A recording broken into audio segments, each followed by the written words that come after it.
Queridos, vamos retomar o nosso estudo aqui de 1 Timóteo, capítulo 2. Abra suas Bíblias nos versículos 4 a 7. O qual deseja que todos os homens sejam salvos e cheguem ao pleno conhecimento da verdade.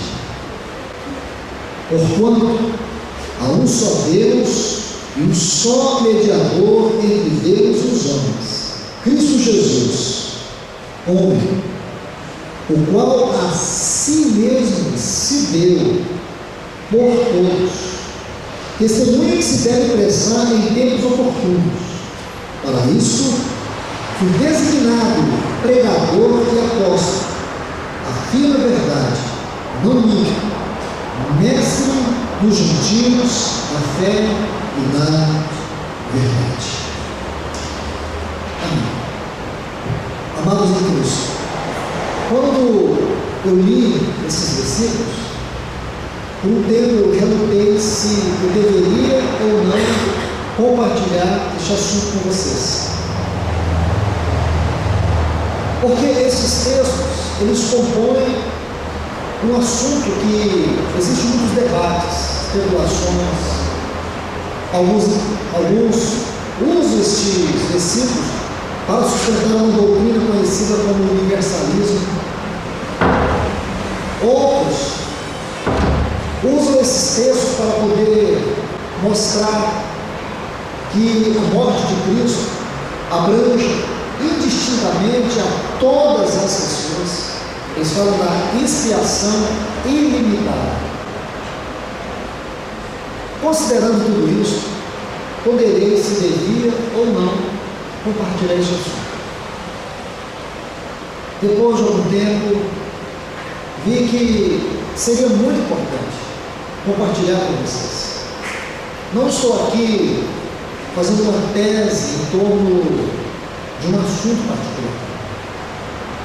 Pelo menos os reformadores, eles foram categóricos quanto ao assunto da expiação limitada ou definida. E é dentro dessa linha que eu desejo compartilhar. Peço aos irmãos que sejam cautelosos, sejam cuidadosos, para que nós venhamos estudar esse assunto com o espírito desarmado, com muito cuidado. Vamos ler textos, vamos interpretar. Não quero de forma alguma constranger vocês a pensar como eu penso. Saberei respeitar cada pessoa que pensar diferente de mim. Agora, a única coisa que eu peço é que vocês sejam cautelosos no exame dos textos. Por quê? Alguns irmãos preciosos, eu admiro, eles pensam completamente diferente de mim em relação a esse assunto. Então, da mesma forma que eu não me divido deles, também não quero me dividir de vocês. Apenas quero sugerir a você: nunca estude assunto algum com a mente dos outros, com os olhos dos outros. Estude com os seus próprios olhos, com a sua própria mente e coração.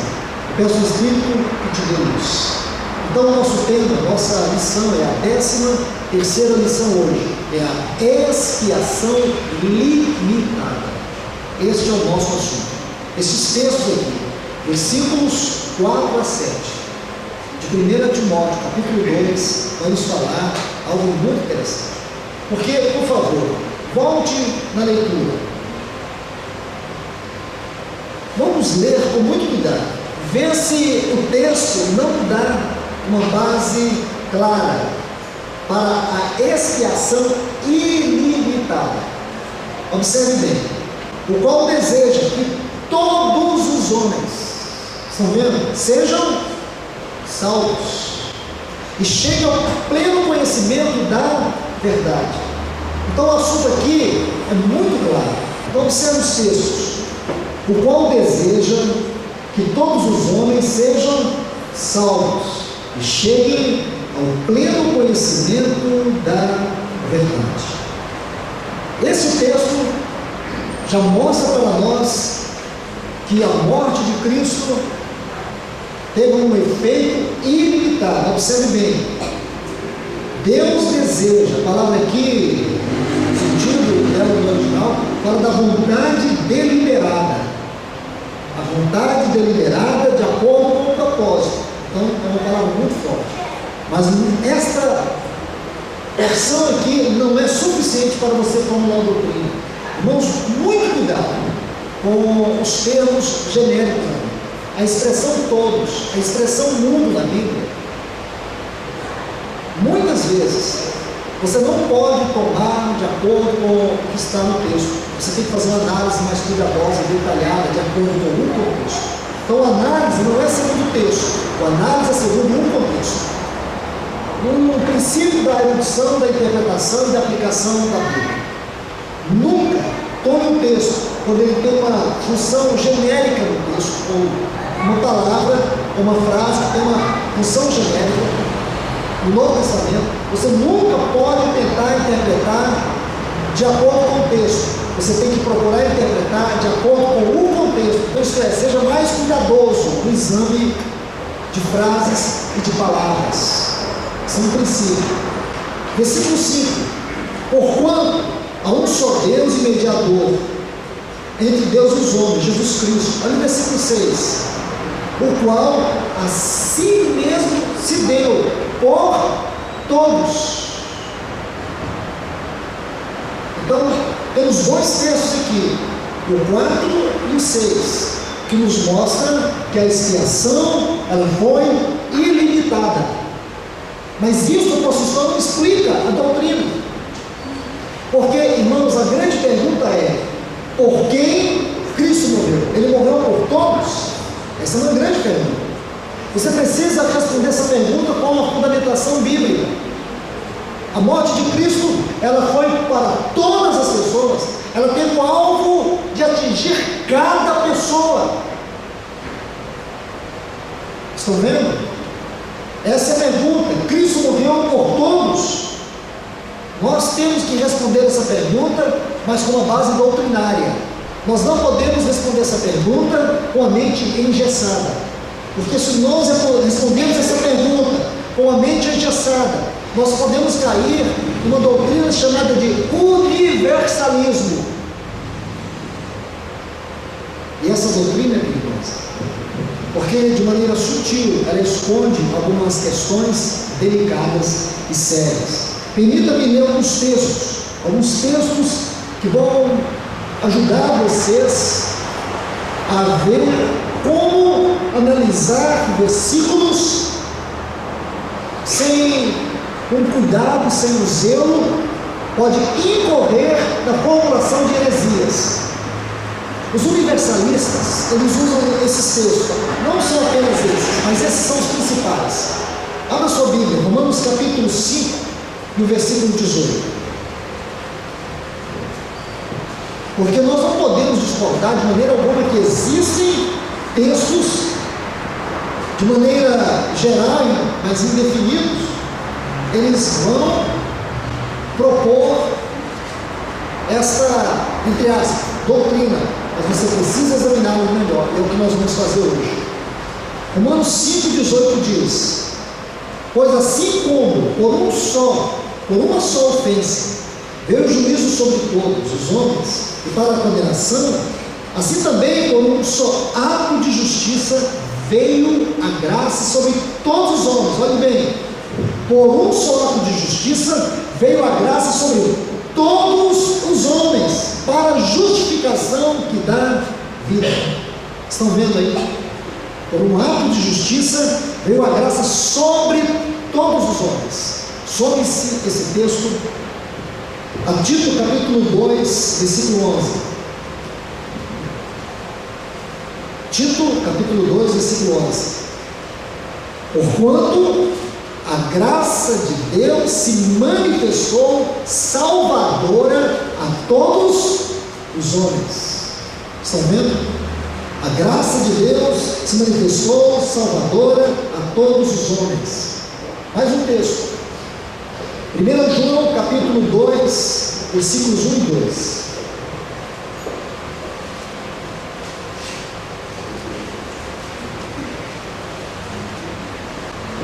Filhinhos meus, essas coisas vos escrevo para que não pequeis. Se todavia alguém pecar, temos advogado junto ao Pai, Jesus Cristo, o justo. Agora observe, Ele é a propiciação pelos pecados, pelos nossos pecados, não somente pelos nossos próprios, mas ainda pelos do mundo inteiro. A palavra mundo na Bíblia é uma outra palavra que nós temos que estudar ela com muito cuidado, porque ela é genérica. Por favor, observe esses 3 textos. Acabamos de ler, eles formam um quadro para nós. Mais uma vez, não podemos ler esses textos e tirar conclusões para nossa mente engessada. Aqui nós podemos ver alguns pontos com cristalina nitidez, onde o pensamento de Deus, pelo seu Espírito, será revelado para nós. Vamos observar aqui o primeiro texto, Romanos 5,18. Olha essa frase: veio a graça sobre todos os homens para justificação. Observe a palavra sobre. Estão vendo aí em Romanos capítulo 5? Olha a palavra sobre. Aqui nós temos uma preposição primária no original, constituída de três letras, eis, E-I-S, eis. É uma preposição primária, que indica a direção, que indica o foco. Se você traduz esse texto, de acordo com o original, ele está dizendo que a graça de Deus veio em direção a todos os homens. Percebe? Isso já muda o conceito que eu e você podemos ter do texto apenas por ler ele de maneira natural. Essa preposição é a chave para você entender. A graça de Deus tinha como foco todos os homens. Mas a graça de Deus vai alcançar todos os homens? Vai? O inferno está vazio? Talvez um pouco você tenha que considerar. Vamos mais ainda. Aqui nós temos que ver algo que ele diz: a graça de Deus vem sobre todos os homens para. Olha a expressão aqui, para. Essa expressão significa propósito. Então, qual é o propósito da graça de Deus? Justificar todos os homens. Então, veio a graça de Deus sobre todos os homens. Irmãos, aproveitando a Epístola aos Romanos, vamos colocar 2 textos. Esses textos eles vão fundamentar esse argumento. Observe aí. Volte comigo, Romanos 3:22. Romanos 3:22.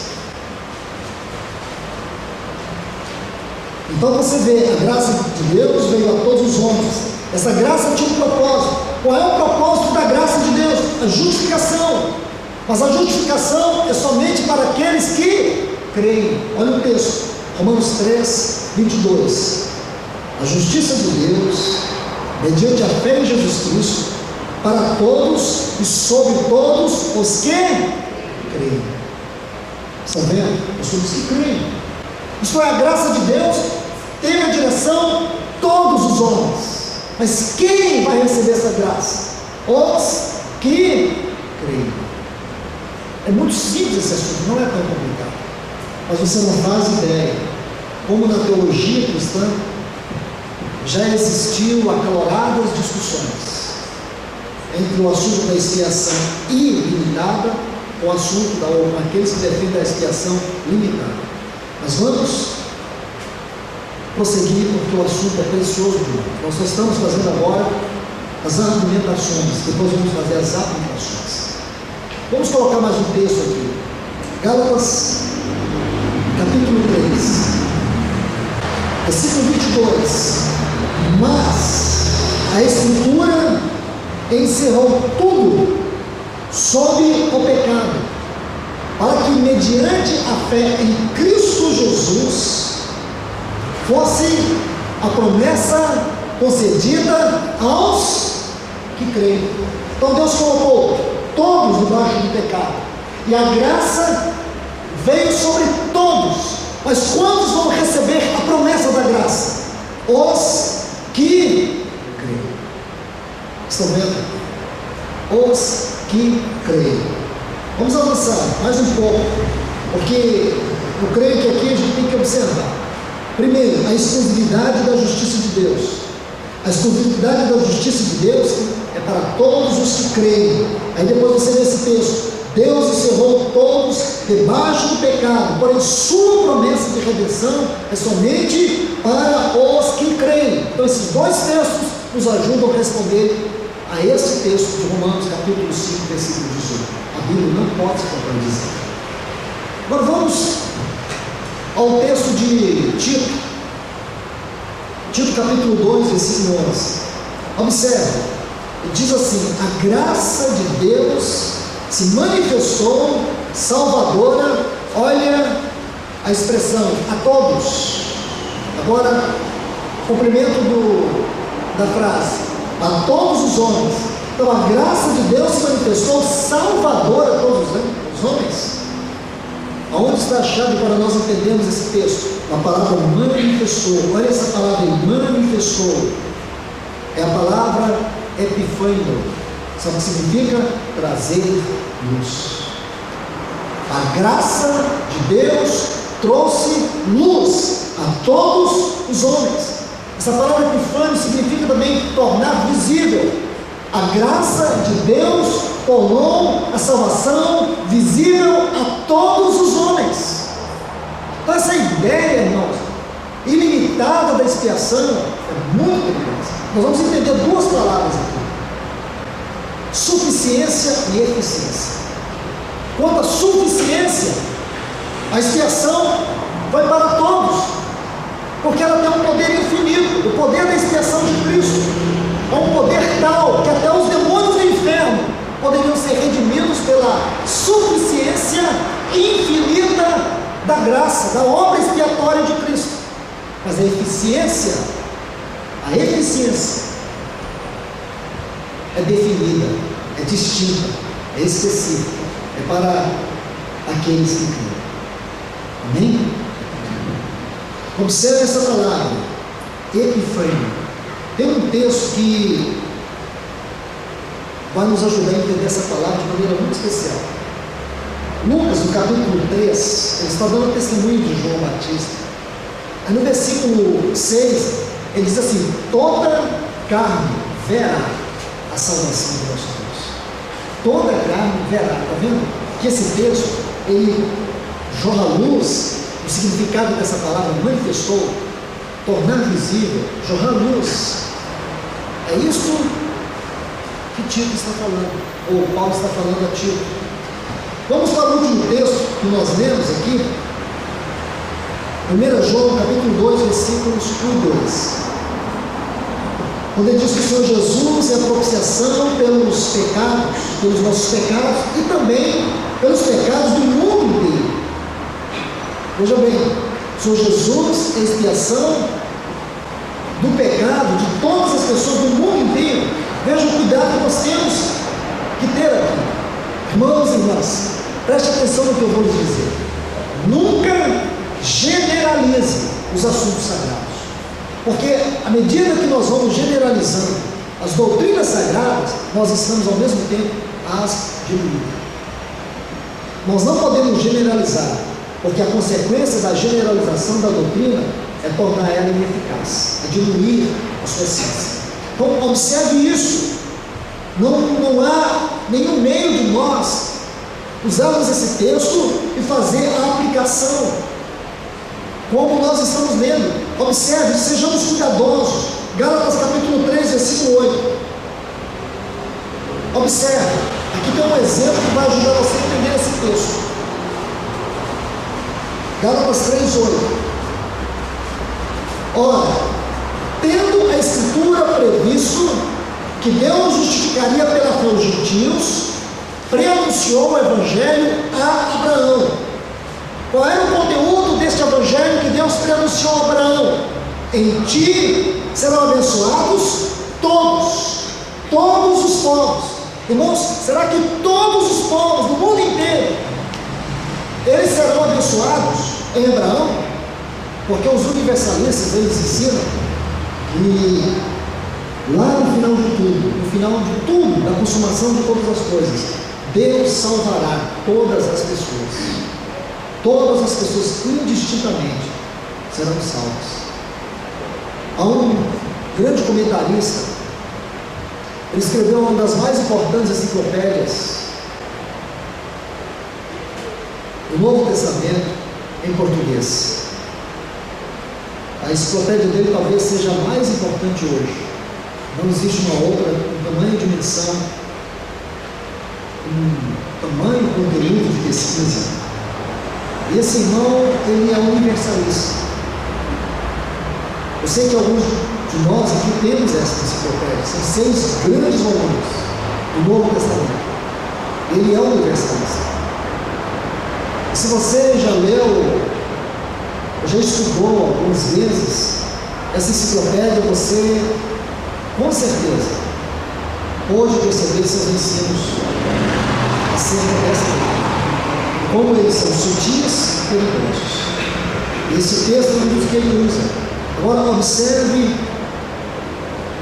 o versículo 8 de Gálatas 3, final: em ti serão benditos todos os povos. Observe isso. Todos os povos, refere a todas as pessoas de maneira geral. É isso mesmo, irmãos. Claro. Se você ler Apocalipse capítulo 7, versículo 9, aí você vai ver que o Espírito Santo está respondendo para nós o que significa essa expressão todos os povos. Ele vai dizer assim: eis grande multidão que ninguém podia contar, de todas as nações, tribos, línguas e povos. Estão vendo? Povos aqui é uma referência definida e não indefinida. A definição aqui de povos é específica. Então nós temos que ser cuidadosos com tudo isso. Essas são as armas da hermenêutica que vão destruir qualquer forma de pensamento de heresia que não concorda com a mente de Deus. Embora isso esteja sendo rápido e objetivo demais, mas eu creio que isso é suficiente para vocês ponderarem, considerarem este assunto aos pés do Senhor. Vamos tomar essas duas palavras que eu acabei de lhes dizer: a suficiência e a eficiência da morte de Cristo Jesus. Porque quando você olha o valor da expiação de Cristo, você sabe de uma coisa: o valor da morte expiatória de Cristo foi suficiente para cobrir o pecado de todas as pessoas do mundo, em todas as eras. Nós sabemos que a morte dele teve um efeito presente, passado e futuro. Isso fala da sua suficiência. Mas sabemos que essa suficiência abrangente ao tempo, ela também é infinita no seu poder. Mas quanto ao seu efeito eficaz, essa morte expiatória atinge aqueles os quais Deus escolheu em Cristo antes da fundação do mundo. Não estou falando aqui, irmãos, de predeterminismo. Isso quer dizer que Deus, em seu eterno, sagrado propósito, Ele tem tudo consumado nele. Só que ninguém nasce pecador eleito. Todos nós nascemos pecadores condenados. Nós temos que entender a graça, mas também temos que compreender o que é responsabilidade. Essa doutrina da eleição segundo a predeterminação, ela também esconde algumas questões delicadas. Agora, esse não é o meu caso, mas quero lhes mostrar alguns detalhes especiais aqui, porque nós temos que entender a suficiência da morte de Cristo e o propósito que o Pai estabeleceu na morte do seu Filho. Então aqui nós temos suficiência e propósito eterno. Quanto à suficiência, nós sabemos que a morte de Cristo, ela tem um efeito poderoso e infinito, mas na sua eficácia, no seu poder efetivo, ela atingirá a todos os que clamam. Depois a gente vai caminhar para um outro degrau. Nós vamos entender o que significa esses que creem. Quem são eles? Como isso se processa na mente e no propósito de Deus? João, capítulo 1, versículo 12, diz assim: veio para os que eram seus, mas os seus não o receberam. Mas, estão vendo? A todos quantos o receberam, Deus deu-lhes o poder de serem feitos filhos de Deus.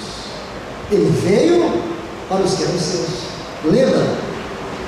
A luz que procede da graça revelando a salvação, mas essa salvação só será efetiva aqueles que creem. Marcos 16 diz assim: quem crer e for batizado será salvo.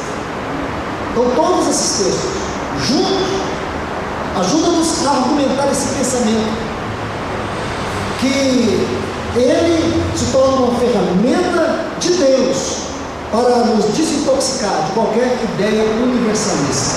Vamos observar algo muito especial aqui sobre o propósito eterno de Deus. Abra sua Bíblia em Efésios capítulo 1, versículos 4 e 5. Assim como nos escolheu nele, antes da fundação do mundo, para sermos santos, irrepreensíveis perante ele, e em amor nos predestinou para a adoção de filhos. Então aqui mais uma vez eu repito, aqui nessa morte expiatória, nós vemos que é suficiente para todos, mas é suficiente somente para aqueles que creem. E aqui, com absoluta certeza, nós temos que olhar para esses textos e ver algo muito especial: o propósito eterno de Deus na morte de Cristo Jesus. Irmãos e irmãs, quando ao propósito eterno de Deus, a morte de Cristo, em primeiro lugar, isto é, o primeiro aspecto quanto ao propósito da morte de Cristo é glorificar a Deus. Não esqueça disso. Qual é o primeiro aspecto do propósito da morte de Cristo? Primeiro, glorificar, exaltar, magnificar a Deus. Consequentemente, essa morte tinha como objetivo salvar um povo especial, exclusivo, zeloso e de boas obras. Aqui que entra o assunto da expiação definida, da expiação distinta e não ilimitada. Essa palavra ilimitada traz a nós a ideia negativa, como se nós estivéssemos minimizando a salvação. Não é, irmãos. O perigo aqui é você usar a palavra ilimitada, não percebendo que você pode estar banalizando o assunto da mente do propósito de Deus. Então, para isso, é interessante que nós estudemos, mesmo que parcialmente, ainda que superficialmente, a Epístola aos Efésios. Todos nós sabemos que essa epístola, mais do que qualquer outro livro da Bíblia, trata do supremo propósito de Deus. E este é o assunto do capítulo 1. O assunto do capítulo 1 é o supremo e eterno propósito de Deus. Você se lembra? Nós vimos aqui os versículos 4 e 5. Agora, por favor, olhe o versículo 9. Desvendando-nos, observe isso. Desvendando-nos o mistério da sua vontade. Por favor, deixe-me traduzir esta pequena frase. Desvendando-nos. A palavra aqui significa ter conhecimento completo. A primeira coisa que esse texto mostra é que Deus deseja que você tenha um conhecimento completo, conhecimento pleno. E diz: desvendando-nos o mistério da sua vontade. Eu quero que você sublinhe a palavra vontade. Esse termo no original é muito, mas muito precioso. O termo aqui é telema. Vamos falar de propósito. É aquilo que Deus deseja, aquilo que Ele determinou que será alcançado segundo o seu propósito. Esse é o significado dessa palavra que você acabou de ver. Vontade. Essa palavra vontade, irmãos, escute isso. Essa palavra fala que Deus vai alcançar aquilo que Ele determinou. Então eu pergunto, a morte de Cristo, ela abrange todos os homens, e essa é a vontade de Deus, então todos os homens serão salvos. Não importa se o inferno está abarrotado, até aquelas pessoas que estão lá no inferno, elas vão ser salvas. Esse é o ensino da Bíblia, irmãos. Esse é o ensino da Epístola aos Efésios. Paulo fala que esse é o mistério da vontade de Deus. Olha o que ele diz, segundo o seu beneplácito. A palavra aqui é boa vontade, sua grande satisfação. Qual é a grande satisfação de Deus? Ele não quer que ninguém se perca. Agora as pessoas querem se perder. A Bíblia diz que Deus criou o inferno para o diabo e seus anjos, não foi para o homem. Então significa que se o homem quer se perder e quer ir para o inferno, é por sua livre vontade. Agora existe algo aqui sobre a vontade de Deus. Existe algo particular da vontade de Deus, e Paulo chama isso de mistério da sua vontade. O que significa que quanto ao mistério da vontade de Deus, ele propôs em si mesmo um plano. E segundo este plano, de acordo com o conselho da sua eterna vontade, ele estabeleceu que um dia teria muitos filhos conformados à imagem do seu filho. E esses muitos filhos, eles só poderiam chegar à sua glória mediante a morte expiatória de Cristo Jesus na cruz. Este é um assunto de Efésios. Veja, por favor, ele diz assim, segundo o seu beneplácito, que propusera. Essa expressão propusera é colocar diante de alguém. O que significa? Que aquilo que Deus propôs, isto é, a sua vontade, aquilo que ele determinou, segundo o seu propósito, ele colocou diante de quem? Diante do seu Filho. Percebe? Olha que palavra linda, propusera. A tradução dela, colocar diante de alguém. O que foi que ele colocou diante de alguém? O mistério, a sua vontade, o seu propósito deliberado. Que propósito é este? É que ele teria uma família constituída de muitos filhos conformes à imagem do seu Filho. Isso não é o versículo 29 e 30 de Romanos capítulo 8? Porquanto aos que de antemão conheceu como? O conhecimento de Deus é baseado no nosso amor ou no seu amor? No seu amor. Porquanto aos que antes conheceu, também os predestinou. Predestinação na Bíblia sempre aponta para a filiação e nunca para a salvação. Pegue todos os textos que falam de predestinação, fala para a filiação de filhos, posição de filhos. Porque é isso que Deus tinha em mente. Antes da fundação do mundo, Ele tinha em mente, não era nos salvar dos nossos pecados. Salvar dos nossos pecados era o primeiro item. Ele tinha um plano maior. A salvação que Cristo realizou na cruz do Calvário não tinha como único objetivo nos tirar das garras de Satanás, mas nos colocar na posição de filhos, nos tornar herdeiros de Deus, co-herdeiros com Cristo, nos tornar participantes da sua natureza e também desfrutar da sua glória. Por isso que Hebreus capítulo 2 chama de tão grande salvação, porque é uma salvação baseada unicamente no amor de Deus, não na obra do homem. Estão vendo? Isso, irmãos, isso reivindica de nós uma adoração, um coração contrito e quebrantado diante de Deus. Vamos avançar mais um pouco. Propuseram em Cristo. Então, parafraseando esse texto aqui, diz que Deus nos deu um completo conhecimento daquilo que Ele colocou diante de Cristo e determinou fazer segundo o seu prazer. Assim, se você traduz todos os vocábulos principais desse texto, é esta a conclusão que você vai chegar. É isso que você vai concluir, que Deus nos deu um completo conhecimento daquilo que Ele colocou diante de Cristo e determinou fazer segundo a sua satisfação, segundo o seu prazer. Esta é a nossa salvação. Esta é a verdade da nossa salvação. Agora vamos para o texto A gente poderia ler muitos outros, mas vamos direto, por uma questão até de tempo, vamos direto para o assunto que Paulo coloca em Efésios capítulo 5, versículo 25. Quando ele diz assim: maridos, amai vossas mulheres como Cristo amou a sua igreja e a si mesmo se deu por ela. Estão vendo? Ele não diz aqui que o Senhor Jesus, ele se deu pelo mundo inteiro e morreu por ela. Paulo vai direto ao âmago, ao ponto mais alto da revelação do propósito de Deus na morte de Cristo Jesus. Ele morreu por ela. Escute isso. Ele morreu por ela. Irmãos, deixa eu colocar algo para vocês aqui.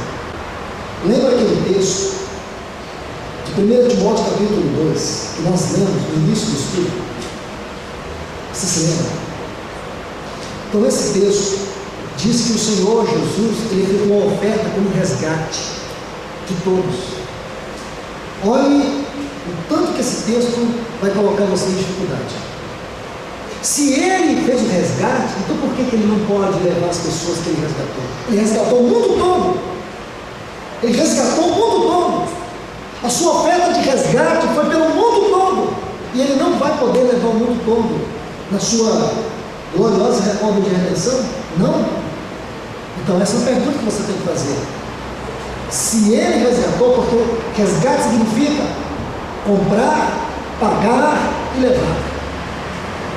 Então, você vê que esses textos que nós lemos, versículos 4 a 7, o capítulo 2 de 1 Timóteo, requer uma exposição hermenêutica, exegética, para que nós não venhamos incorrer na doutrina do universalismo e tomar a palavra de Deus sem os devidos cuidados e expor uma doutrina que fere o caráter do propósito eterno. Então esse texto aqui, versículo 25, maridos, amai vossas mulheres como Cristo amou a sua igreja e se deu por ela. Agora olha o versículo 32, ele diz: grande é este mistério.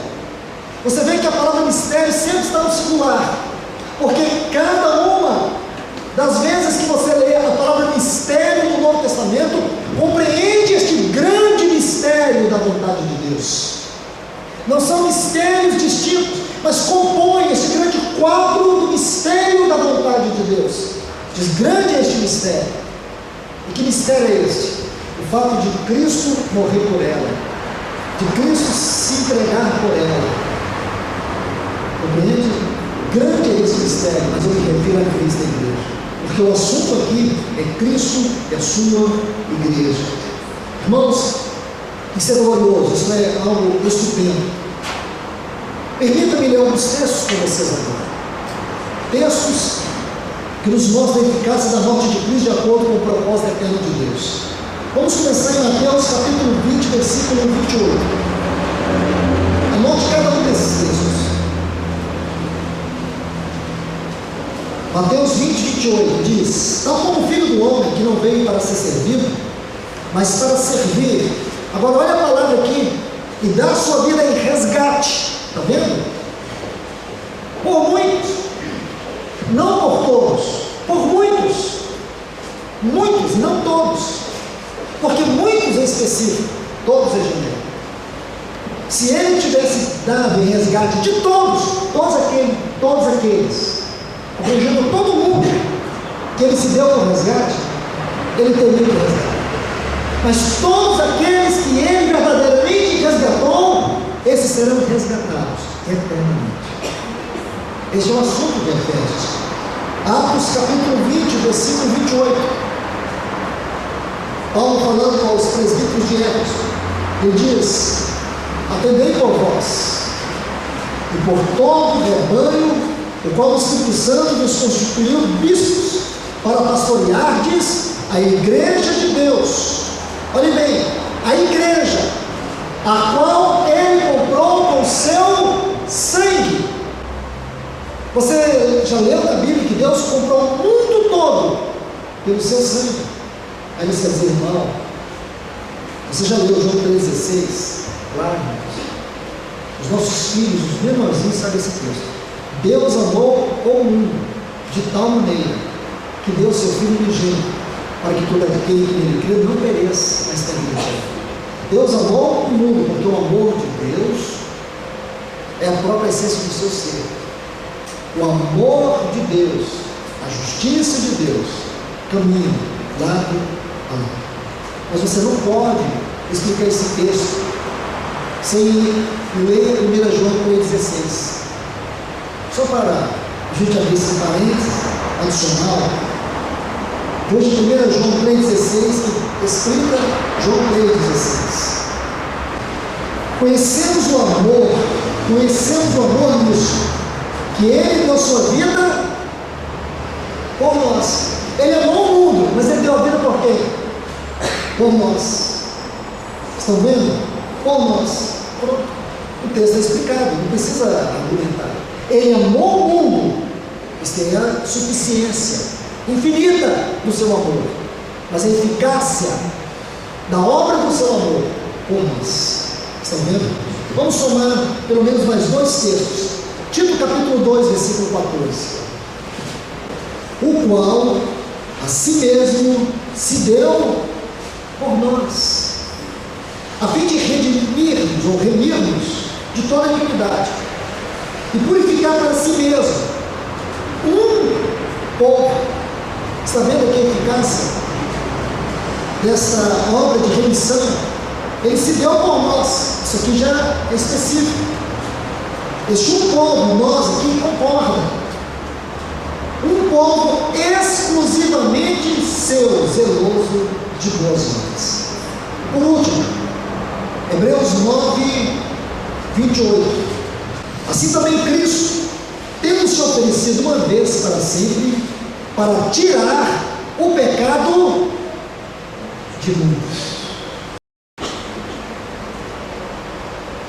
Tudo tão claro, tudo tão claro, que nós não precisamos de tantos argumentos. Vamos somar alguns outros textos rapidamente para a gente encerrar por hoje nosso estudo. Romanos 5,8.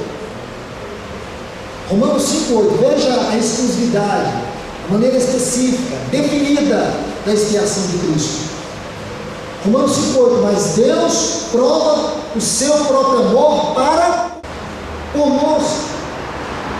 Pelo fato de ter Cristo morrido, Ele morreu por quem? Ele morreu por nós.